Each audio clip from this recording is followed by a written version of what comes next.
7월 27일 드디어 협정이 맺어지고 6.25 전쟁이 끝났습니다. 삶의 터전은 다 폐허가 되어버렸어요. 전쟁이 몰고 온 흉년이 온 백성들을 기해와 고통 속에 허덕이도록 만들었어요. 보릿고개를 견디기 어려운 사람들이 고향을 버리고 서울로 밀려 올라오기 시작했습니다. 구로군단에 그나마도 일자리를 잡은 사람들은 밥을 먹고 살았어요. 남대문, 청계천, 청량리, 동대문 시장에서 점원을 하거나 또는 짐꾼의 일을 하면 밥은 먹고 살았어요. 나이 어린 아이들은 식당에서 설거지를 하거나 중국집에서 짜장면 배달통을 들고 다니면서 열심히 뛰어다니면 밥은 먹고 살 수 있었습니다. 그것도 안 되는 사람들은 남산 밑에 판자집을 짓고 살았거나 아니면 청계천 다리 밑에서 천막을 치고 그 흉내의 고통을 하루하루 견뎌내야 하는 삶을 살았습니다. 배운 곳이 있고 그래도 뭔가 좀 여력이 조금이라도 있는 사람들은 외국으로, 일본이나 미국으로 이민을 떠났죠. 독일의 간호사로 취직을 하거나 아니면 광부로 취직을 해서 떠났습니다. 조국을 떠나고 고향을 떠나고 부모 형제와 사랑하는 자녀들을 떠나서 흉년에서 살아남기 위해서 몸부림친 것이 우리 대한민국 최근대사의 모습이 아닌가요? 오늘 본문에도 보면 흉년이 찾아오자 고향을 떠나는 한 가정의 이야기가 아주 재미있게 기록되어져 있습니다. 오늘 본문 1절은 이렇게 기록해요. 사사들이 치리하던 때에 그 땅에 흉년이 드니라.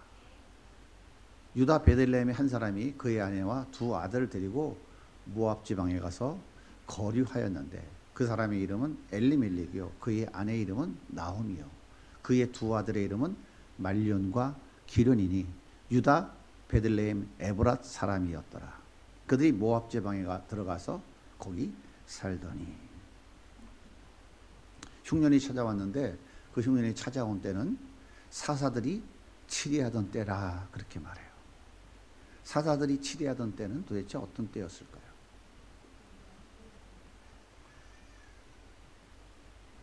사사시대는 왕이 없던 시대입니다. 하나님이 이스라엘의 진정한 왕이시죠. 인간 왕이 없던 시절이었어요. 하나님이 왕으로 이스라엘 백성들을 직접 다스리는데 그들이 하나님의 말씀이 싫다고 하나님 통치가 싫다고 자기들 멋대로 살았어요. 자기들 소견에 옳은 대로 살았어요.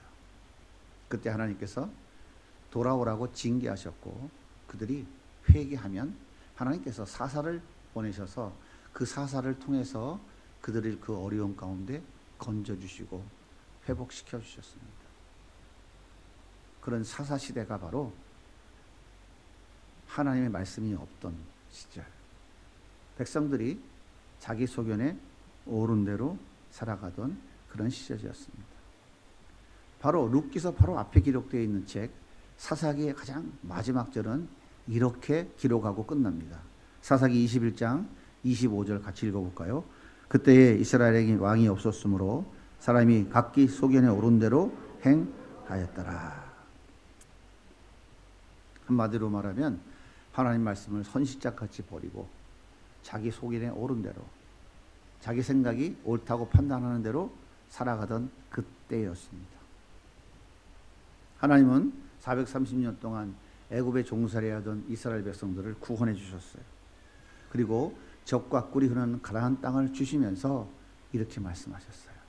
너희는 그 땅에 들어가서 하나님 말씀대로 잘 지키며 살아라.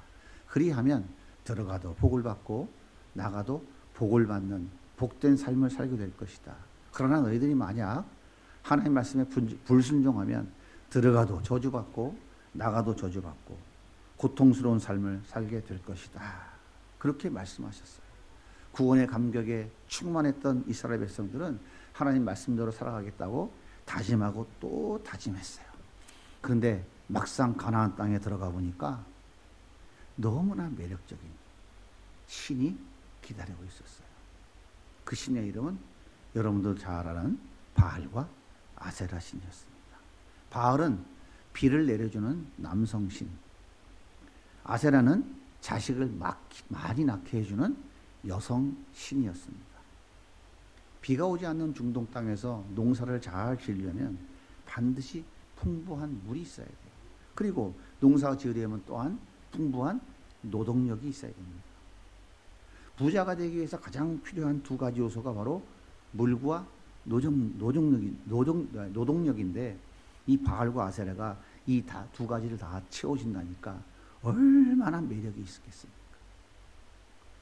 더군다나 바알과 아세라 신에게 제사 드리는 방식이 뭐하냐면 신전창기와 음행을 하는 거예요. 생각해 보세요. 부자 되게 해주죠. 마음껏 음행을 저질러도 죄가 되지 않잖아요. 얼마나 좋습니까? 우리나라 속담에 이런 얘기 있죠. 이런 것을 두고 누이 좋고 도랑치고 몰라요?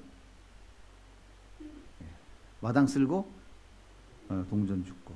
얼마나 좋은 신입니까? 이 바알과 아세라가. 바알과 아세라의 매력에 빠진 이스라엘 백성들은 나 외에 다른 신을 섬기지 말라고 하나님 말씀을 헌신짝같이 다 내던져버렸어요. 그리고 자기의 소견에 옳은 대로 살아가고 있었습니다. 이렇게 자기의 소견에 옳은 대로 살아가고 있을 때, 다시 말해서 하나님의 말씀이 전혀 들리지 않을 그때에, 바로 그때에 흉년이 찾아오는 것이에요.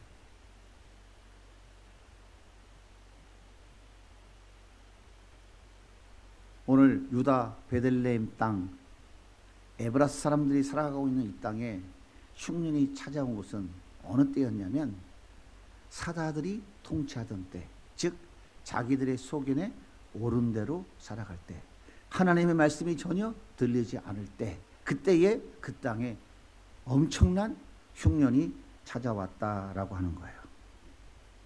2016년입니다. 군산에서 제3회 더 행복 캠프를 진행하고 있을 때 하나님께서 하나님의 말씀이 들려왔어요. 야, 대한민국에 고3 아이들 많지 않느냐, 재수생의 아이들 많지 않느냐, 걔들 데리고 좀 동계 수련회 캠프 좀 하면 좋겠다. 깜짝 놀랐어요. 하나님의 마음을 그때 제가 깊이 알게 됐어요. 수능을 마친 고3 학생들과 재수생들이 이제 어디로 들어갑니까? 대학이라고 하는 새로운 땅에 들어가게 되죠. 그 대학에 가면 지금까지 경험해보지 못한 정말 매력적인 바알과 아세라 신이 기다리고 있잖아요. 경험을 안 해보셔서 모르시나요? 안 해보셨어요? 웃어요. 바알과 아세라 신이 기다리나요? 안 기다리나요? 몰라요? 그럼 제가 소개 좀 해드릴까요? 신입생 MT신, 미팅신, 소개팅신, 쭉쭉 째는 성형신, 다이어트신, 게임신, 유튜브신, 많죠? 너무나 많은 종류의 바알과 아세라 신이 기다리고 있었어요? 없었어요? 박지혜 사배님, 있었던 것 같아요. 그죠? 보드카 신도 기다리고 있고, 노래방 신도 기다리고 있고. 그러니까 대학 안 가는 게 좋은 거예요. 거기 바알과 아세라 신이 득실득실 거리는 거예요. 공부도 못하면서 뭐 등록금만 없어요. 거기 뭐하러 가? 주일 예배는 좋은 대학 들어간 다음에 시작해도 늦지 않아. 대학 떨어져 봐라. 엄마가 쪽팔려서 어떻게 교회를 가냐. 엄마가 어떻게 구역 예배를 가겠냐. 그러니까 있잖아. 뭐 예배, 뭐 큐티, 뭐 말씀, 기도, 수련회, 야야 그거는 나중에 해도 되고 우선 일단 제일 중요한 게 중요한 대학에 들어가는 거야. 이렇게 배운 아이들이 새로운 가나안 땅, 대학이라고 하는 가나안 땅에 들어가서 그 매력적인 신들이 우글우글거리는데 넘어질 것 같아요? 안 넘어질 것 같아요? 넘어질 것 같아요? 안 넘어질 것 같아요? 그러니까 제가 옛날에 청년들한테 절대 신입생 MT 가면 제가 어떡하나 거룩하게 말은 참 제가 이렇게 했죠. 점점점. 그럼 다 넘어져요. 첫날 밤에 다 넘어져요. 가서 술 안 먹고 버틸 사람 있어요? 하나님 말씀이 들리지 않은 이 아이들이 이 달콤한 미역을 읽어낼 수 있겠습니까? 하나님 말씀을 들을 수 없도록 원천봉사다 했잖아요. 그 아이들이 가나안 땅, 대학이라고 하는 그 가나안 땅에 들어가니까 그 매혹적인 바알과 아세라 신이 득실득실 거리는데 그들이 미혹에 넘어지지 않을 수가 있겠습니까? 그러니까 자기 소견에 옳은 대로 살아가는 거예요. 그 결과가 무엇입니까? 교회 안에 청년들이 다 사라지고 말았어요. 다음 세대 복음화율 3%, 무지막지한 흉년 속에 한국교회가 지금 허덕이고 있는 거 아닙니까? 그렇습니다. 하나님의 말씀이 들리지 않으면 내 소견에 옳은 대로 살아가게 돼요. 그러면 반드시 뭐가 찾아온다고요? 흉년이 찾아옵니다. 흉년이 찾아온 유다 땅 베들레헴이 어떤 곳입니까? 유다는 찬송이라는 뜻이고요. 베들레헴은 떡집이라는 뜻입니다. 그러니까 먹을 것 마실 것이 풍부해서 하나님께 늘 감사의 찬송을 올려드리던 그곳입니다. 더 감사한 것은 무엇입니까? 후일에 이 유다 땅 베들레헴에 누가 오신다고요? 예수님이 오실 곳이라고요. 그런데 자기 소견에 옳은 대로 살아가는 이 땅에 무엇이 찾아왔다고요? 흉년이 찾아왔다. 이곳에 행복하게 살아가던 한 가정이 있었습니다. 가장의 이름은 엘리멜렉이에요. 그의 아내 이름은 나옴입니다. 엘리멜렉이라는 이름의 뜻이 뭡니까? 나의 하나님은 왕이십니다. 내가 왕이 아니고 내 인생의 왕은 하나님이다라는 고백이죠. 아버지가 이름 잘 지어줬죠. 나옴의 이름이 뭔가요? 나의 기쁨, 나의 기뻐하는 자라는 뜻이에요. 그러니까 나의 하나님은 왕이시라고 고백하는 신앙 고백하는 가장과 하나님이 기뻐하시는 자라고 확신하는 아내가 하나님이 준 그 풍성한 은혜를 마음껏 누리면서 그 하나님께 감사의 찬송을 올려드리며 살아가던 그 가정이었어요.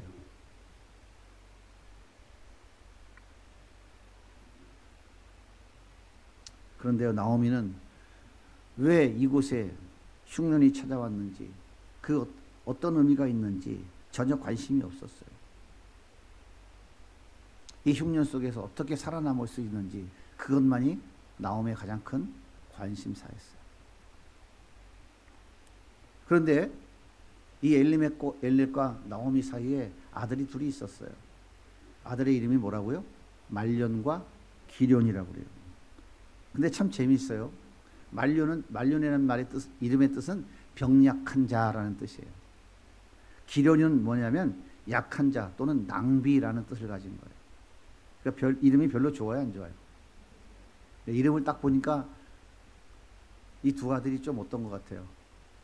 한마디로 말해서 조금 지질한 것 같아 보이지 않아요? 하나님을 잘 섬기는 두 부부 사이에 태어난 두 아들은 어떤 자입니까? 찌질한 자들. 좀 풀어서 얘기하면 이런 거예요. 사회 부적응자들, 관계 부적응자들, 왕따, ADHD, 사이코패스, 마마보이, 이런 자들인 것 같이 보여요. 여러분, 나오미가 자식들 때문에 열등감이 있었겠어요? 없었겠어요? 왜 하나님이 나에게 이런 자식을 주셨을까? 어떤 의미가 있을까? 거기 전혀 관심이 없었어요. 나오미는 옳지, 이참에 외국으로 가자. 이민 가서 두 아들 멋지게 좀 키워가지고 내 인생 역전 드라마 좀 써보자.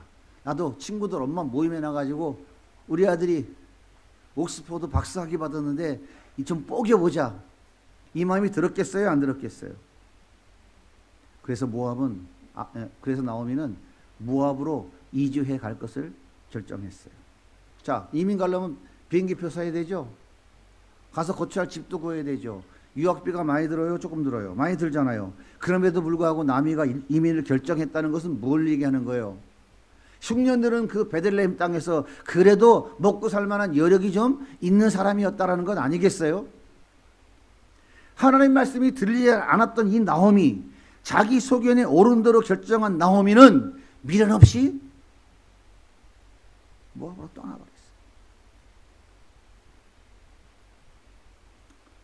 모압에 적장한 나오미는 남편과 함께 행복한 미래를 꿈꾸며 열심히 살아가지 않았을까요? 두 아들도 이제는 외국에서 좋은 병원에서 또 좋은 상담 교수를 만나서 치료도 하고 이제 남의 눈치도 안 봐도 되고 얼마나 자유롭고 행복했을까요? 미래의 푸른 꿈을 안고 이제 우리 자녀들이 저 앞으로 잘 성장할 거야. 우린 이 땅에서 잘 정착해서 얘는 성공한 가문으로 다시 만들어낼 거야. 그런 마음을 가지고 모압 땅에서 얼마나 기대감에 불어 잘 살고 있었을까요? 그러던 어느 날 남편이 세상을 떠났어요. 오늘 말씀 3절에 이렇게 기록합니다. 나오미의 남편 엘리멜렉이 죽고 나오미와 그의 두 아들이 남았습니다. 마른 하늘에 날벼락이 떨어졌죠. 왜 남편이 죽었는지 이유는 알 수 없어요. 그러나 분명한 사실은 나의 유일한 힘과 능력인 나의 남편, 나의 유일한 의지와 나의 유일한 기대와 소망인 나의 남편이 죽었다는 거예요. 나오미는 얼마나 절망했을까요? 남편 잃은 그 고통이 얼마나 컸을까요?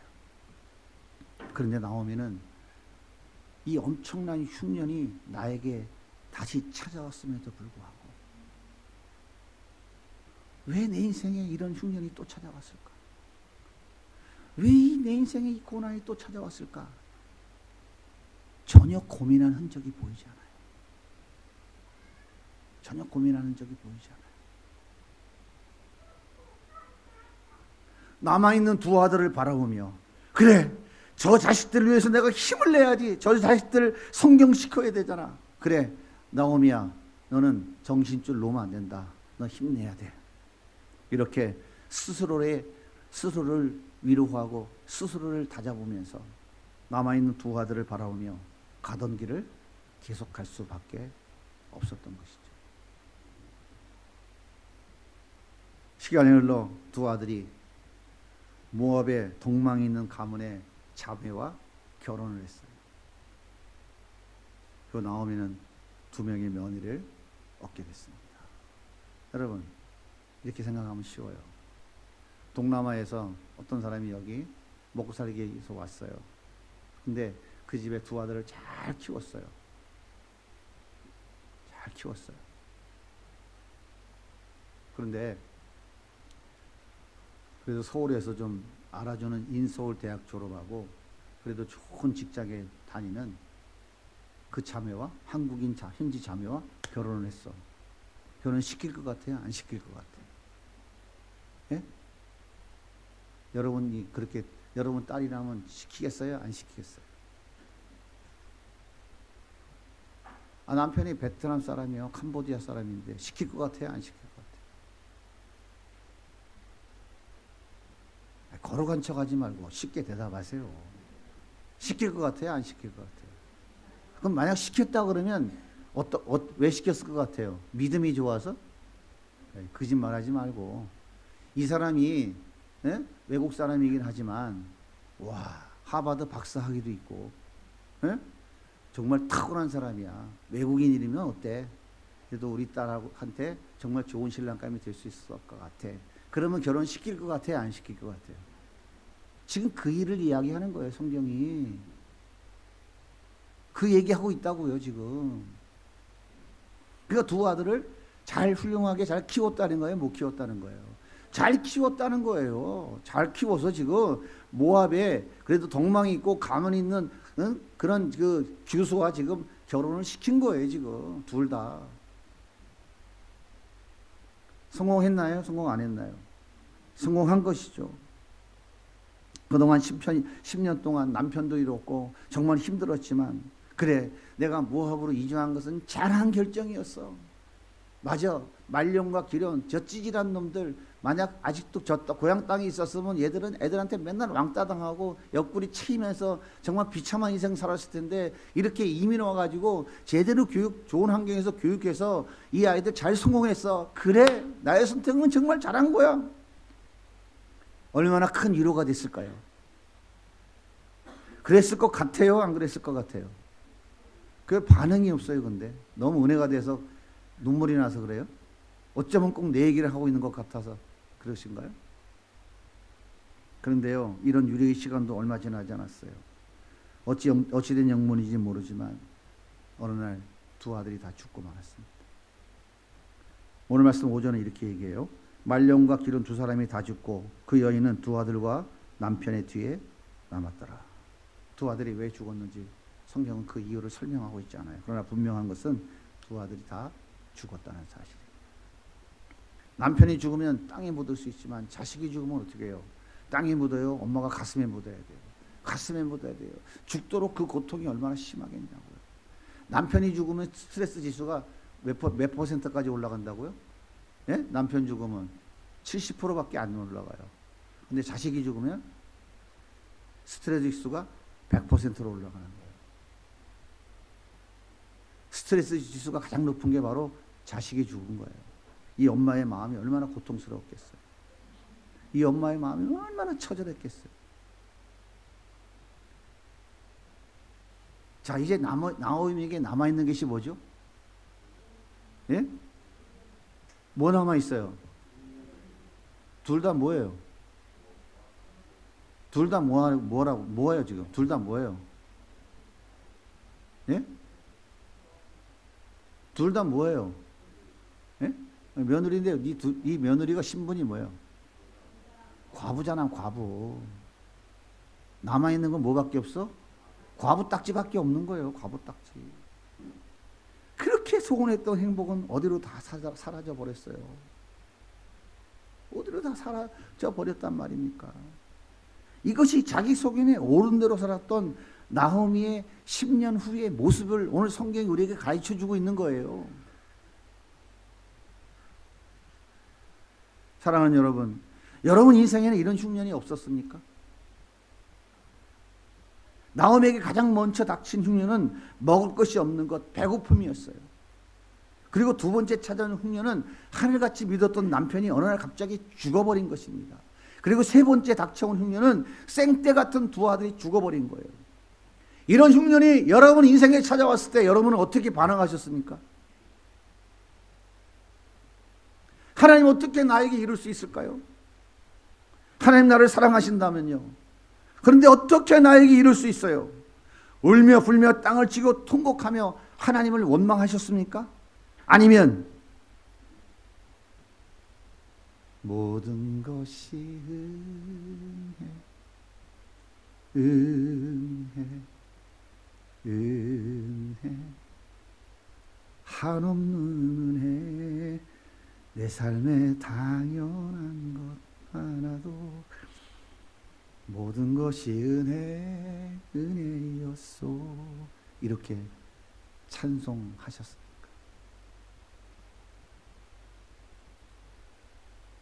중요한 것은 왜 이 고난이 나에게 찾아왔는지 원인을 분석하는 것이 아니에요. 여러분 이 시간 원인을 분석하지 마세요. 왜 이 고난이 나에게 찾아왔는지 지난 나의 잘못이 무엇이었는지 잘한 것이 무엇이었는지 따지지 마십시오. 연이에 찾아온 내 인생의 흉년을 통해서 하나님의 말씀이 나에게 들리느냐 여전히 들리지 않고 있느냐 이것이 가장 중요한 거예요.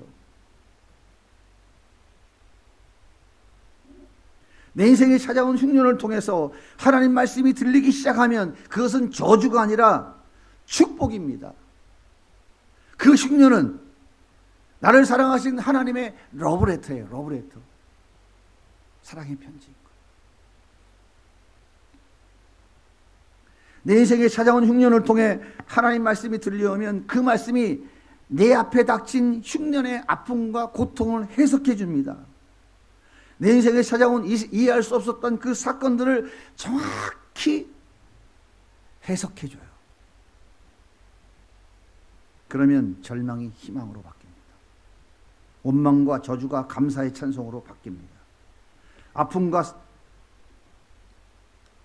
고통, 나의 상처가 치료됩니다. 그러면 그 상처가 약이 되어 나와 같은 아픔과 고통 속에 있는 사람들을 치료하게 돼요. 그래서 내 인생에 찾아온 흉년을 통해서 하나님 말씀이 들리는지 여전히 들리지 않는지가 가장 중요한 것입니다. 여러분 인생에 얼마나 많은 흉년들이 있었어요. 지금도 흉년이 여러분을 휘몰아치고 있나요? 그 흉년을 통해서 하나님을 원망하고 있나요? 절망하고 있나요? 아니면 그 흉년을 통해서 하나님의 말씀이, 하나님의 음성이 내 귀에 들리기 시작했나요? 나오미는 3번에 걸친 연인 흉년을 통해 하나님의 말씀이 들렸을까요? 내 속에 옳은 대로 살아가던 그의 삶 속에 하나님의 말씀이 들려왔을까요? 첫 번째 흉년이 찾아왔을 때 약속의 땅 가나안을 떠나지 말라고 하셨던 하나님 말씀이 들리지 않았어요. 그래서 자기 소견에 옳은 대로 이방 나라 모압으로 이민을 떠났습니다. 두 번째 흉년, 사랑하는 남편이 죽었을 때 역시 마찬가지로 약속의 땅 가나안을 떠나지 말라고 하셨던 하나님 말씀이 들리지 않았습니다. 나오미는 여전히 자기의 소견에 옳은 대로 두 아들을 모압 여자와 결혼시켰어요. 이방 여자와 결혼하지 말라고 하신 하나님 말씀이 들리지 않았어요.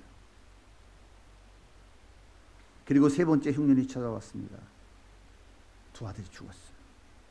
감당할 수 없는 가혹한 흉년이었습니다. 나오미에게 더 이상 삶의 의미는 없습니다. 존재 가치도 없어요. 인생의 불빛은 새까맣게 꺼지고 말았습니다. 바로 그때에 하나님 말씀이 들려왔어요. 룻기 1장 6절은 이렇게 말씀하십니다. 그 여인이 모압 지방에서 여호와께서 자기 백성을 돌보시사 그들에게 양식 주셨다 함을 듣고 이에 두 며리와 함께 일어나 모압 지방에서 돌아오려 하여. 여기서 돌보다라는 말은 방문하다는 얘기예요. 그러니까 여호와께서 백성들을 돌보셨다라고 하는 말은 하나님께서 자기 소견에 옳은 대로 살아가는 이스라엘 백성들을 찾아오셔서 그들에게 풍년을 허락해 주셨다라고 하는 말이에요. 나오미에게 드디어 하나님의 말씀이 들렸습니다. 아, 베들레헴에 사는 자들도 자기 소견에 옳은 대로 살아가잖아. 그런데 하나님이 찾아오셨어. 풍년 들게 하셨어. 그렇다면 내 소견에 옳은 대로 살아가는 나에게도 하나님이 찾아오셨네. 그러네. 내 인생에 찾아오는 흉년은 하나님이 나를 찾아오신 거였어. 내 소견에 옳은 대로 살아가는 나에게 사랑하는 딸아 그 길은 멸망의 길이야. 그 길로 가면 안 돼. 사랑하는 딸아 돌이켜야 돼. 주님이 이렇게 말씀하고 계셨던 거였구나. 드디어 나오미에게 하나님의 말씀이 들려오기 시작한 거예요. 둘째 아들은 자기 소견에 옳은 대로 아버지 유산 다 정리해서 먼 나라로 떠났습니다. 허랑방탕하게 살던 둘째 아들이 모든 재산 다 탕진하고 너무 배가 고파서 돼지 농장에 취직을 했어요. 그런데 설상가상으로 그 땅에 크게 흉년이 들어서 돼지 먹일 사료조차 떨어진 극심한 상황이 됐어요. 둘째 아들은 너무 배가 고파서 돼지 사료인 쥐염 열매 주워 먹으려고 돼지 입간에 코를 쳐박고 돼지와 싸우는 비참한 지경에 떨어지고 말았습니다. 둘째 아들은 그 비참한 그 흉년의 자리, 모든 것을 다 잃어버린 그 흉년의 자리에서 사랑하는 아들아 떠나면 안 된다.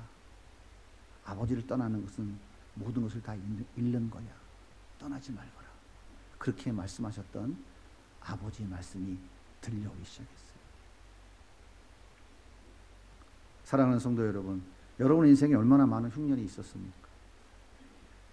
1차, 2차, 3차, 4차, 5차 정말 수없이 많은 흉년이 있지 않았습니까? 없었습니까? 지금도 그 흉년 속에 허우적거리고 있지 않습니까? 분명히 기억하십시오. 그 흉년은 자기 소견에 옳은 대로 살아갈 때 찾아옵니다. 자기 소견에 옳은 대로 살아갈 때 찾아온다니까. 그런데 그 흉년 속에서 하나님의 말씀이 들려진다면 그것은 최고의 축복인 것입니다. 하나님 말씀이 들려지면요, 인생에 어떤 흉년이 찾아와도 그것은 저주가 아니라 축복입니다. 그런데요, 하나님 말씀이 들려지지 않으면요, 그 흉년은 내 인생에 피를 말리는 고통이며 저주예요. 여러분, 살아온 인생 속에 그 엄청난 흉년들, 그리고 지금도 맞이한 흉년이 하나님의 축복이 되고 있습니까? 내 인생의 피를 말리는 고통이며 저주가 되고 있습니까? 여러분 보세요. 베들레헴의 흉년이 찾아왔을 때 나오미에게 남편과 사랑한 두 아들이 여전히 남아 있었어요.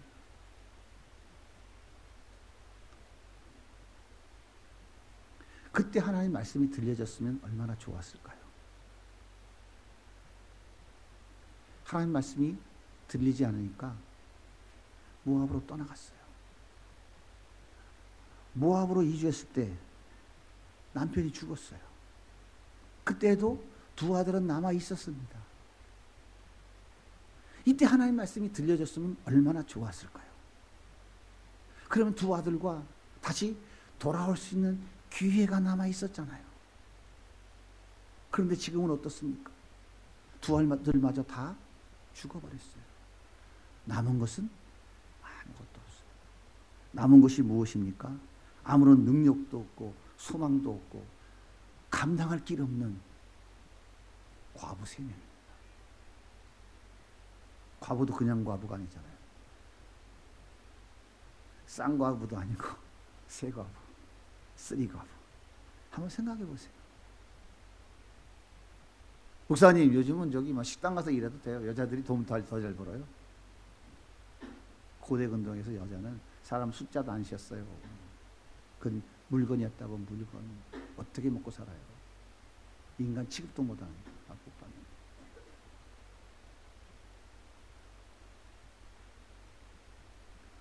떠나올 때 있었던 모든 것은 아무것도 남아있지 않습니다. 모든 것이 텅 비어 있어요. 떠나올 때 보았던 베들레헴 들녘, 텅 빈 베들레헴 들녘과 똑같이 텅 비어 있었어요. 하지만 하나님의 말씀이 들려진다면 남아있는 것이 있습니다. 그것이 가장 귀한 거예요. 내가 잃어버린 것보다 더 귀한 거예요. 그 남아있는 것이 뭘까요? 바로 예수님이에요. 예수님이라고. 예수님만이 남아있다면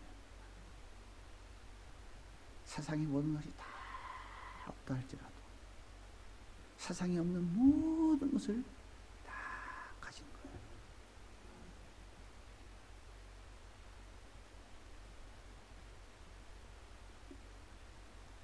제가 모든 것 포기하고 하나님께 돌아와서 이 흉년은 다 지나갔다고 생각했는데 여전히 남아있는 흉년이 있었어요.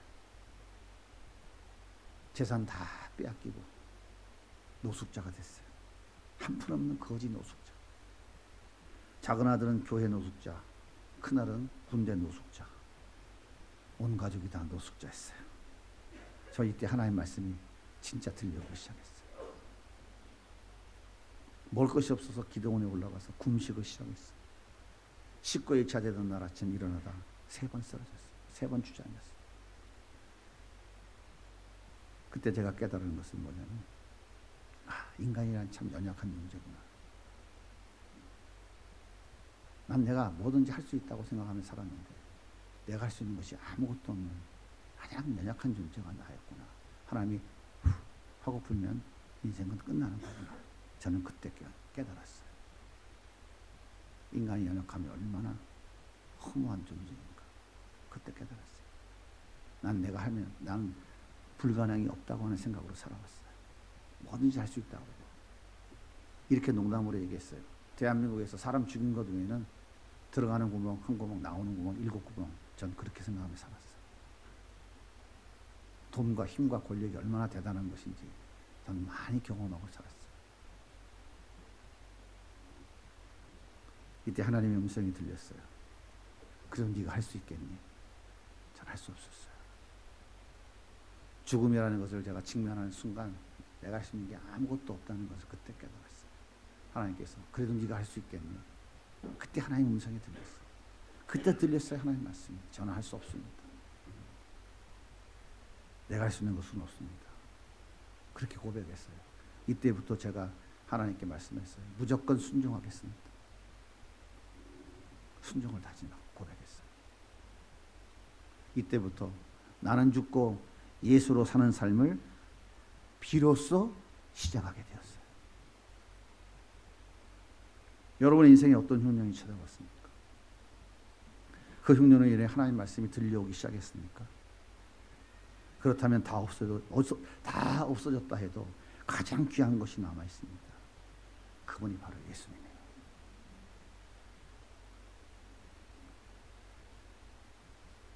예수님이 여러분의 인생에 찾아온 흉년을 다 해결해 주십니다. 그 흉년으로 입은 상처를 치료해 주세요. 그 상처가 약이 되어 다른 사람을 살리는, 즉 영혼 구원을 이루어내는 놀라운 약재료로 쓰임받게 될 것입니다.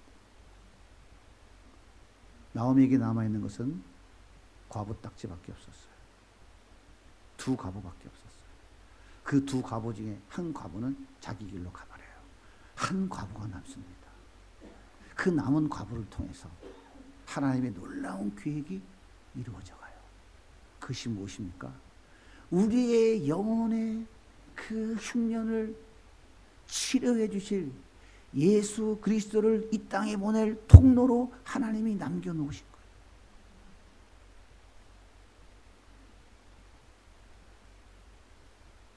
여러분에게 예수가 남아있다면, 남은 것이 예수가 여러분에게 진정이 남아있다면, 여러분은 앞으로 여러분의 그 흉년의 상처와 아픔이 치료되어져서 영혼의 흉년의 고통과 괴로움을 겪고 있는 여러분 주변의 많은 영혼들을 살리는 하나님의 약재료로 쓰임받게 될 것입니다. 에스겔 47장 12절에 보면 하나님께서 예수에게 말씀하세요. 저들이 바벨론 포로에서 돌아가면 이제 저들을 통하여 너희들과 같이 하나님 말씀에 불순종하여 하나님께 정말 엄청난 흉년 가운데 고통받은 자들을 치료하는 약재료로 너희들이 쓰임받을 것이라고 예언하고 계시는 거예요. 그러므로 내 인생에 찾아온 흉년은 저주가 아니라 축복입니다. 나를 사랑하신 하나님의 러브레터예요. 나를 영혼 구원의 도구로 쓰시려고 약재료를 만드시는 하나님의 작품인 거예요. 흉년의 상처가 치료되어 영혼 구원의 약재료로 쓰임받는 우리 성도님들이 다 되시기를 예수님의 이름으로 축복합니다.